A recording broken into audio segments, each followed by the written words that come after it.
All right, everyone. Hello and welcome to a brand new vlog. In this week's vlog, I'm actually going to be sharing some of the things I'm doing to prepare for my board exams, which are scarily only a month away at this point. The 2026 PEBC exams for technician for MCQ is on September 10th, and for the OSPE is on September 13th. Yes, there's a few days in between, and no, I'm not happy about it.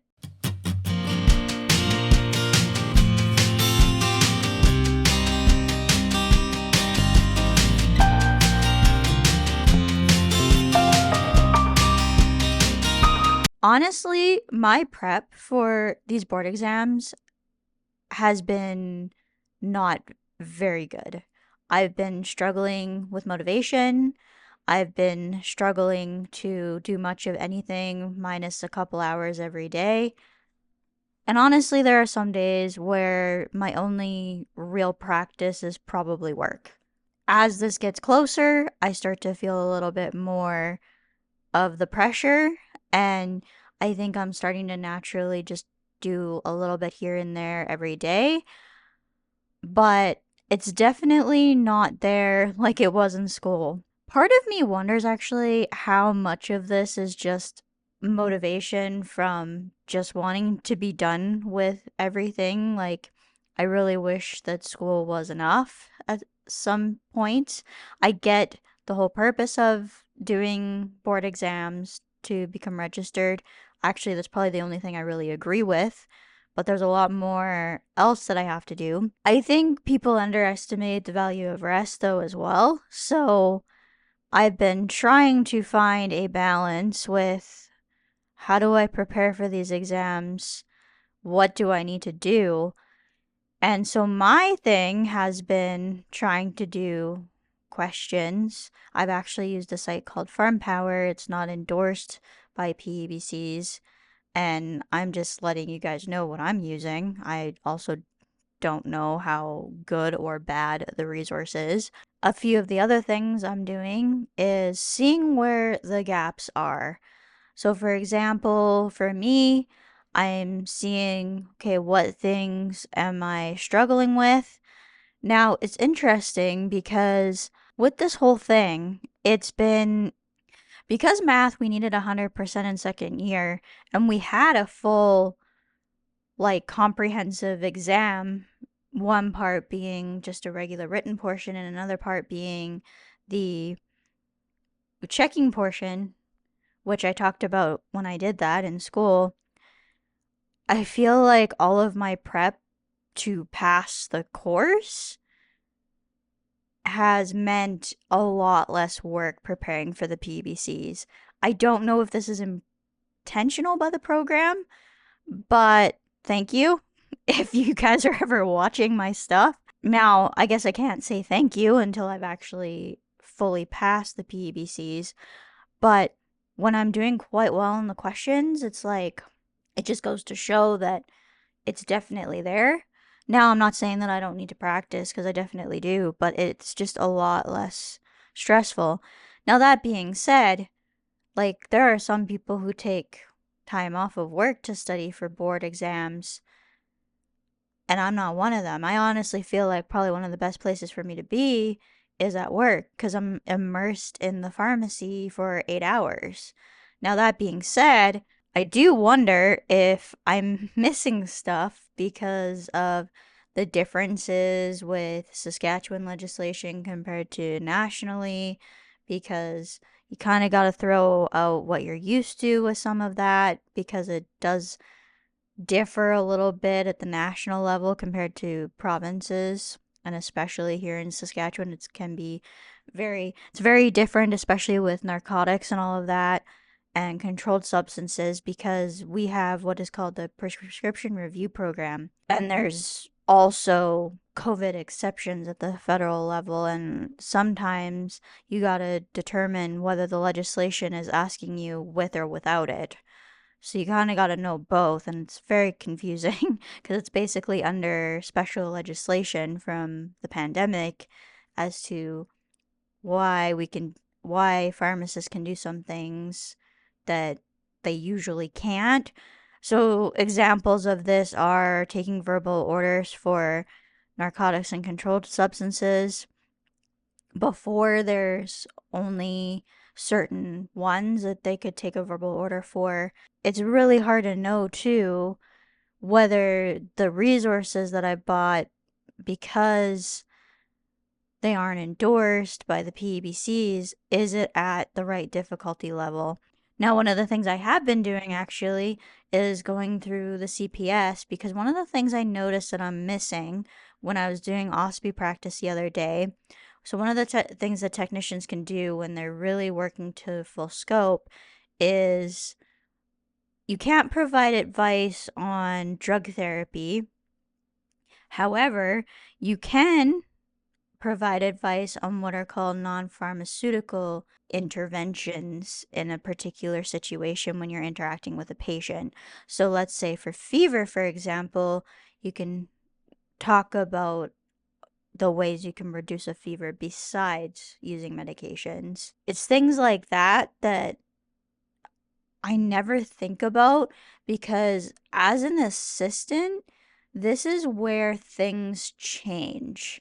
So, as an assistant, you can't really tell a patient or customer anything, but as a technician, you can talk about those non pharmaceutical interventions.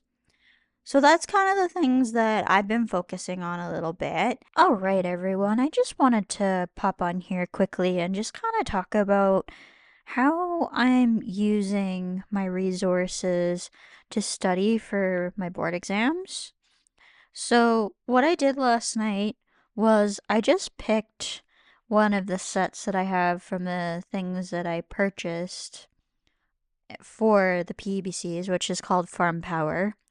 And I just picked a random set and just did all the questions and then went back and corrected everything. So everything that you see highlighted here are questions I got wrong. A lot of the things I got wrong were like legislation type questions. And it's just because one of the things that I've noticed actually with the with studying is the differences between Saskatchewan legislation and the federal legislation in Canada is quite different. So Saskatchewan follows a very particular type of thing called a PRP, or prescription review program, and they're very specific about the way they want anything written, including some drugs that are on just the prescription drug list drugs. A few examples are things like Zopiclone or oxybutynin. It's basically things that have been shown to cause dependence, but they don't consider them controlled in the legislation. Our rules also are different for things like targeted or controlled. So those are like your benzodiazepine, things like that. And then also things like ADHD medications. So one of the things that we don't allow in Saskatchewan is refills on those particular medications. And so what the doctors have to do, or what they're supposed to do, is write out like a total quantity and then say a specific interval. So say they want, let's say, 90 tabs total, but they want 30 tabs every 30 days. They're supposed to write out total quantity 90, dispense 30 tablets every 30 days. Unfortunately, it is a problem sometimes on whether they actually follow that. The really fascinating thing that I found with studying is that the math questions are very, like, I'm either able to pretty quickly figure them out, even if it's something I haven't seen before, or it's stuff I've seen before and it's really, really quick because of the fact that we had the 100% must pass exams. Sorry if you guys see that my hotspot it really wants me to join Wi-Fi, and I haven't set up the Wi-Fi on my iPad yet where I moved to, so yeah. There's actually quite a few things though where I'm doing quite well with. I think it's majorly the legislation and then some of the things that are like auxiliary label related. So like take on an empty stomach versus, take with food, things like that. When it comes to like auxiliary labels and stuff, I actually heavily rely on looking at what scroll pops up when I'm labeling medication. And so if something is new or whatever, I might put on different auxiliary labels compared to if it's something that they've had before. So, and like more specific, the better, basically. So I think my approach to this going forward is going to be doing a set every night and then seeing where the weaknesses are and using that to review for the next stuff. As I kind of discover what I'm got my weaknesses in, I go through and read through and make sure I understand what concepts I'm missing and all of that. And I think that's all I can do at this point because without knowing the difficulty of the questions and how difficult the questions are going to be, it's really hard to know whether it's above or below what to actually expect. So, the part two, honestly, is work. So, the practical stuff. So, I try to do and get as much experience as I can working in the pharmacy, and whenever I'm allowed to and they're watching me, I can work to intern scope. I probably should maybe review how to, find information in a monograph and that kind of stuff, but I'm honestly I'm really not that concerned. It's just knowing where that line is when you're in the room and with a patient that is the most important and that you're not causing any harm.